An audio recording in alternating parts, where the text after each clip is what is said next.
Hello दोस्तों, कैसे हैं आप सब। तो उम्मीद करता हूँ आप लोग बढ़िया होंगे और आप लोग अपनी तैयारी भी बहुत ही बढ़िया कर रहे होंगे। तो देखो, हम लोग कर रहे हैं यहाँ पर एसएससी के एग्जाम्स के लिए प्रिपरेशन, जिसमें कि सीजीएल, सीएचएसएल, सीपीओ, एमटीएस सभी की हम लोग प्रिपरेशन कर रहे हैं। और उन सब में एक बहुत ही ज़्यादा इंपॉर्टेंट टॉपिक आता है, वो आता है पॉलिटी का। ठीक है, पॉलिटी में जो सबसे ज़्यादा इंपॉर्टेंट रहता है ना, वो रहता है इंडियन कॉन्स्टिट्यूशन के बारे में। और इंडियन कॉन्स्टिट्यूशन रिलेटेड हम लोग यहाँ पर बहुत सारी चीज़ें करने वाले हैं स्टेप बाय स्टेप। तो ये पहली वीडियो रहने वाली है जिसमें आप लोगों को इंडियन कॉन्स्टिट्यूशन के बारे में आप लोगों को पढ़ाना शुरू करने वाला हूँ। देखो, इंडियन कॉन्स्टिट्यूशन में बहुत सारी चीज़ें हैं, जैसे कि हमारा ये जो कॉन्स्टिट्यूशन है ना, वो दुनिया का सबसे बड़ा रिटन कॉन्स्टिट्यूशन है, जो कि लिखा गया है। ऐसा सबसे बड़ा कॉन्स्टिट्यूशन इंडिया का ही है। इसमें बहुत सारे देशों से हमने एक तरीके से कह सकते हैं कि चीज़ों को अडॉप्ट किया है। उन सब चीज़ों के बारे में भी हम लोग पढ़ेंगे। इसमें जो टोटल मिला के अगर हम बात करें ना, तो इसमें 22 जो है ना, वो भाग हैं, पार्ट्स कह सकते हैं आप लोग, या आप लोग कह सकते हैं कि लेसन है।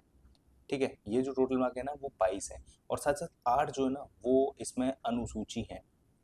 अनुसूची है यानी कि यहाँ पर एस शेड्यूल्स हैं। ठीक है, अब देखो, ये जो 8 शेड्यूल में जितनी भी चीज़ें लिखी गई हैं ना, वो इन 22 भागों में भी आती हैं। लेकिन इनको विशेष अलग तरीके से इसीलिए लिखा गया है ताकि कि देखो, इनमें वो सारी चीज़ें हैं जिनको ना काफ़ी फ्रिक्वेंटली मतलब कह सकते हो कि थोड़े-थोड़े टाइम बाद इनमें चीज़ों में बदलाव होता रहता है, और होना भी चाहिए। तो उन चीज़ों को देखो, होता क्या है ना, इसमें जो है वो एक तरीके से क्या कह सकते हैं, अमेंडमेंट करना इतना आसान नहीं है, लेकिन इसी अनुसूचियों में अमेंडमेंट करना आसान काम है।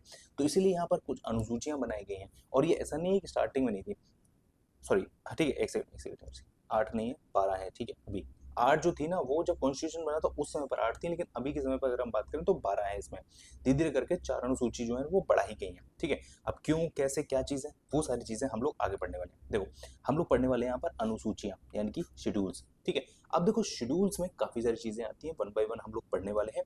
तो भारतीय संविधान में हम लोग सबसे पहले अनुसूचियों को खत्म करेंगे। उसके बाद हम लोग आर्टिकल्स पे आएंगे, और भाग 1, भाग 2, भाग 3, भाग 4, भाग 5, ऐसे करके हम लोग सारे भाग को पढ़ेंगे यहाँ पर। ठीक है, और उसमें ना जो इंपॉर्टेंट है, जिसमें से क्वेश्चंस बहुत ज्यादा पूछे जाते हैं, उनको मैं सबसे पहले आप लोगों को कवर कराऊंगा। ठीक है, चलो देखो, ये है सबसे पहली अनुसूची, जिसमें लिखा गया है कि it contains the name of the states and the union territories. देखो, भारत में जितने भी इस समय पर हम लोग बात करते हैं कि राज्य हैं, या फिर अगर हम बात करते हैं कि जो यूटीज हैं। अब देखो, भारत में जितने भी राज्य हैं, यूटीज हैं, वो किसी ना किसी मतलब जगह से, मतलब किसी ना किसी राज्य से ना अपनी सीमाएं साझा करते हैं, मतलब उनकी सीमाएं सटी हुई हैं। ठीक है, उनका क्षेत्रफल कितना है, उनका एरिया, मतलब एरिया जो है ना, कि भाई यूपी का एरिया कितना है मैं बात करूं, या फिर उत्तराखंड का एरिया कितना है, या फिर मैं बात करूं राजस्थान का एरिया कितना है।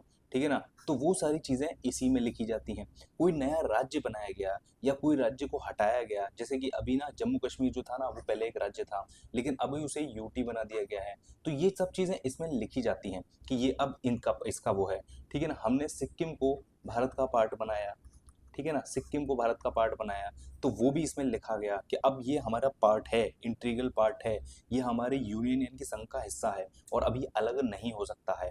ठीक है, तो ये सब चीज़ें भी इसमें लिखी गई, इनकी सीमाएं किन किन जगहों से लगी हुई हैं, उन सब चीज़ों के बारे में है। इसमें कितने गाँव आते हैं, कौन कौन से गाँव आते हैं जो कि इसी का पार्ट है, वो सब लिखा गया है। अब जैसे मान लो, यूपी की जो सीमाएं हैं ना, वो कई राज्यों से टच होती हैं, जैसे बिहार से भी टच होती हैं। अब कुछ गाँव जो बिहार में आते हैं, जो बॉर्डर वाले हैं, या कुछ गाँव जो यूपी में आते हैं, अब यूपी वाले कहेंगे नहीं, ये बिहार वाले हमारे हैं, और बिहार वाले कहेंगे नहीं भाई, ये हमारे हैं। तो ये बहुत ज्यादा मतभेद, मतलब इन लोगों में लड़ाई झगड़ा कभी कुछ ना हो, इसीलिए ये अनुसूची बनाई गई है, और इसमें सब चीजें लिखी गई हैं विगतवार। अब जैसे तेलंगाना जो है ना, वो भारत का सबसे नया बनने वाला राज्य था।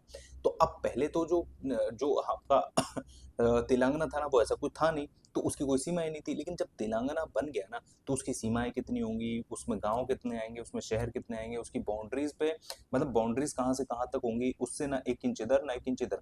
तो ये सारी चीजें इस लिस्ट में बता दी जाती हैं। ठीक है, पहली अनुसूची हमें ये बताती है, क्लियर। दूसरी अनुसूची बताती है कि सैलरी और अलाउंसेस, जैसे कि अगर मैं बात करता हूँ कि हमारे देश में प्रेसिडेंट है, ठीक है ना, वाइस प्रेसिडेंट हैं, चीफ जस्टिस ऑफ इंडिया हैं। ठीक है, इसके अलावा लोकसभा के एमपी हैं, ठीक है ना, राज्यसभा के एमपी हैं, ठीक है ना, एमएलएज हैं।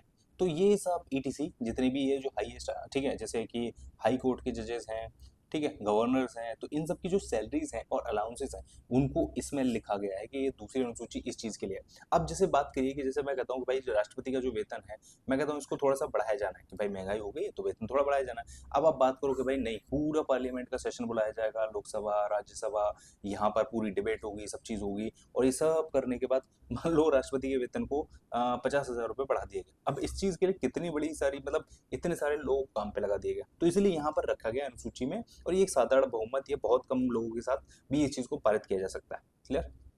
तीसरी है ओथ। अब देखो इन सब लोगों ने देखो पैसे की बात पहले कर ली, अब उसके बाद जाके शपथ खाएंगे कि भाई हाँ हम मतलब ये चीज़ें वो चीज़ें। अब देखो इसमें ना सबके अलग अलग शपथ रखी गई है। अब देखो सबके ना काम अलग अलग हैं, तो इसीलिए उनकी शपथ भी अलग अलग होती है। जैसे कि प्रेसिडेंट की अगर मैं बात करूँ, सीजीआई की अगर मैं बात करूँ, पीएम की अगर मैं बात करूँ, तो इन सब की ना शपथ अलग अलग होती है। सब लोग जैसे गवर्नर वगैरह वगैरह, तो मैं सबकी कह रहा हूँ कि भाई अगर जैसे मान लो सीडीएस है यानी कि चीफ ऑफ डिफेंस स्टाफ है, अब वो प्रेसिडेंट वाली शपथ थोड़ी ना लेंगे भाई, प्रेसिडेंट का काम अलग है, सीजीआई का काम अलग है, पीएम का काम अलग है, ठीक है, सीएम का काम अलग है, तो इन सब लोगों के काम अलग है, तो उस तरीके से इनकी शपथ भी अलग अलग है। क्लियर आप लोगों को समझ में आया? ठीक है, आगे बढ़ते हैं। अगला है कि देखो हमारे देश में ना, ठीक है, ये एक संसद भवन है, संघ संसद है, ठीक है ना, इसमें एक साइड होता है लोकसभा और एक साइड होती है राज्यसभा, ठीक है। अब यहाँ पर लोकसभा में क्या होता है कि डायरेक्ट जनता इन लोगों को चुन के भेजती है, जिन्हें एमपी बोला जाता है, ठीक है ना।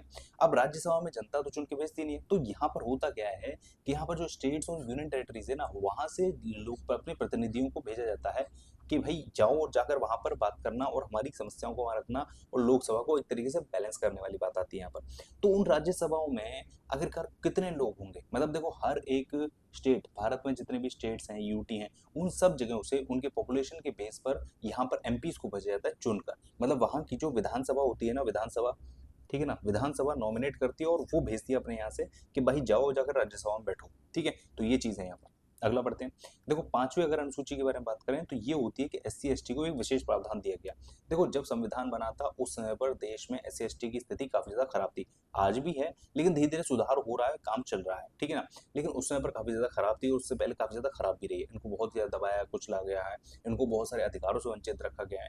तो आगे ऐसा ना हो कि भाई देखो जो, देखो मैं किसी कास्टवाद को नहीं कह रहा हूँ, लेकिन हाँ ऐसा ना हो कि जो हाई कास्ट है या अपर कास्ट है वो ही हमेशा सरकार में रहे, सत्ता में रहे, वही अधिकारी बने, वही बहुत ज्यादा नेता रहे, तो इन लोगों को फिर और ज्यादा शोषण होगा, दबाया जाएगा। तो इसीलिए यहाँ पर अलग से प्रावधान इनके लिए रखा गया है कि बहुत सारी ऐसी सीटें हैं राज्यसभा में, लोकसभा में, जिनको इनके लिए आरक्षण रखा गया है कि भाई यही लोगों को चुना जाएगा इन सीटों के ऊपर, ठीक है।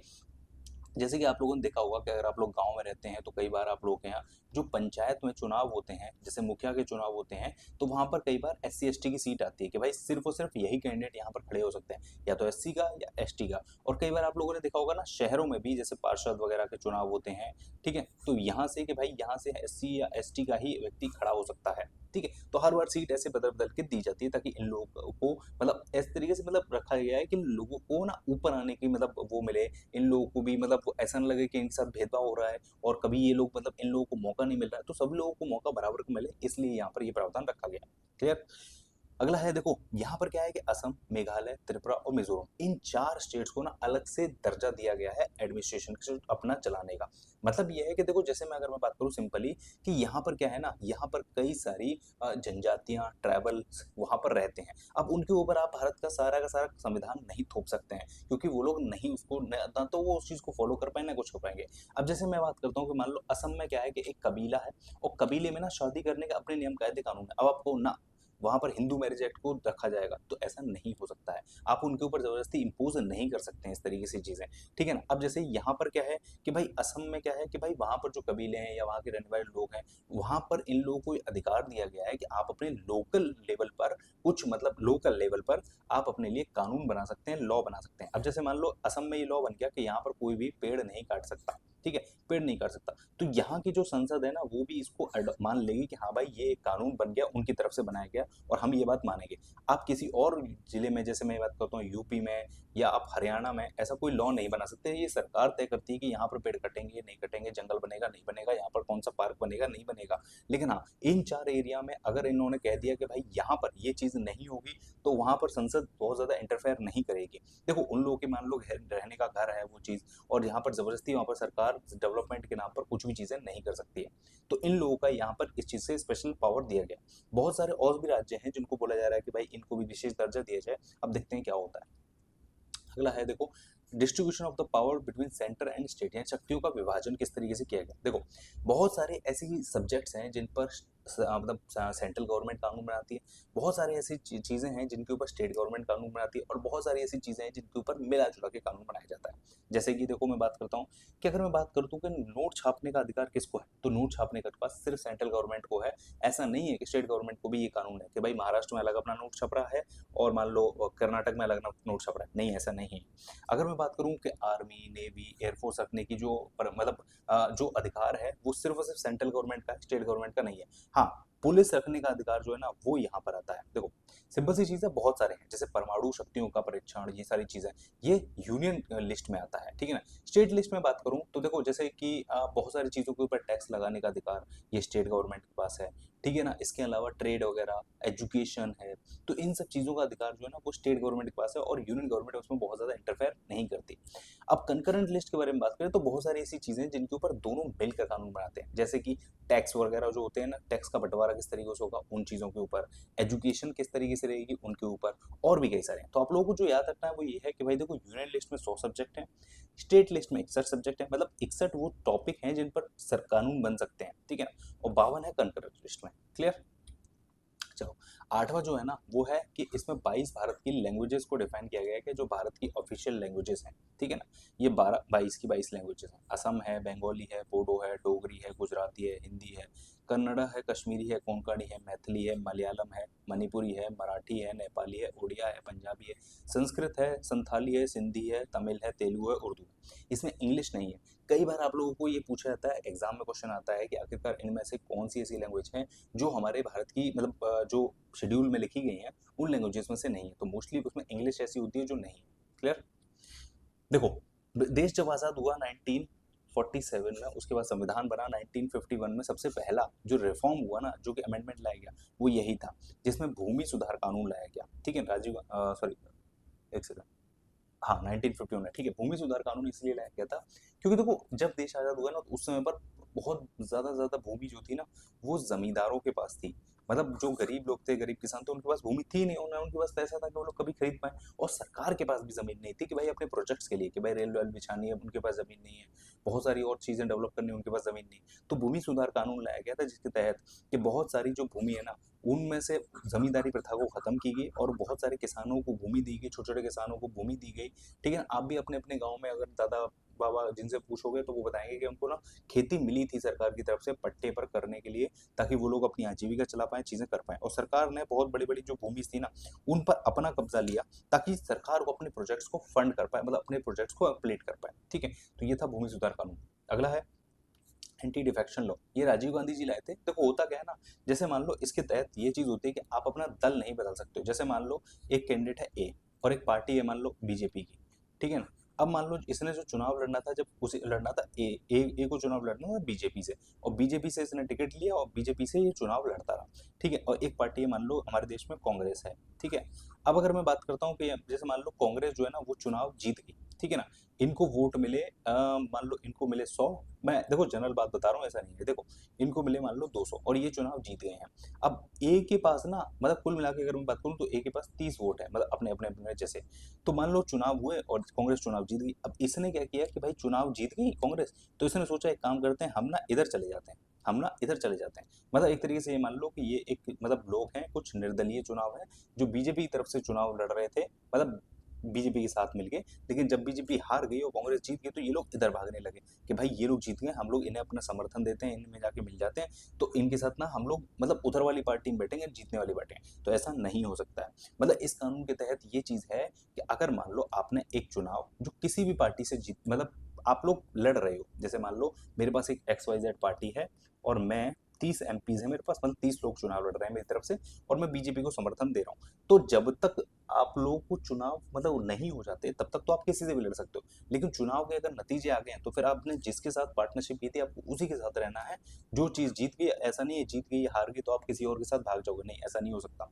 अगर ऐसा हुआ तो आपको सस्पेंड कर दिया, आपको खारिज कर दिया जाएगा, ठीक है। चलो देखो 11 में था पंचायती राज। देखो जो ग्राम लेवल पे समस्याओं को सॉल्व करने के लिए ना यहाँ पर पंचायत का गठन किया गया था, ठीक है। और शहर लेवल पर मतलब समस्याओं को हल करने के लिए नगर पालिका का यहाँ पर गठन किया गया था। क्योंकि देखो था क्या ना, अब जैसे मान लो भाई जो सीएम है, मान लो सीएम है, अब वो इतने बड़े प्रदेश को देख रहा है, अब गाँव की समस्याओं को वो बहुत ज्यादा नहीं देख पाता है। और भारत में जो जनता थी ना वो बहुत ज्यादा गाँव में ही बसती थी। तो इसीलिए यहाँ पर पंचायतों का गठन किया गया और उनके बारे में यहाँ पर अलग से प्रावधान रखे गए। इसी तरीके से सेम है शहरों में रखा गया, ठीक है। तो देखो ये थी सारी सारी अनुसूची। उम्मीद करता हूँ आप लोगों को सभी सभी समझ में आई होंगे। अगर कोई डाउट है तो आप लोग नीचे कमेंट करके जरूर पूछिएगा। और वीडियो अगर पसंद आए वीडियो को लाइक एंड शेयर जरूर करिए। चैनल पर नया है तो सब्सक्राइब जरूर करके जाना। Thank you so much for watching. मिलते हैं नेक्स्ट वीडियो।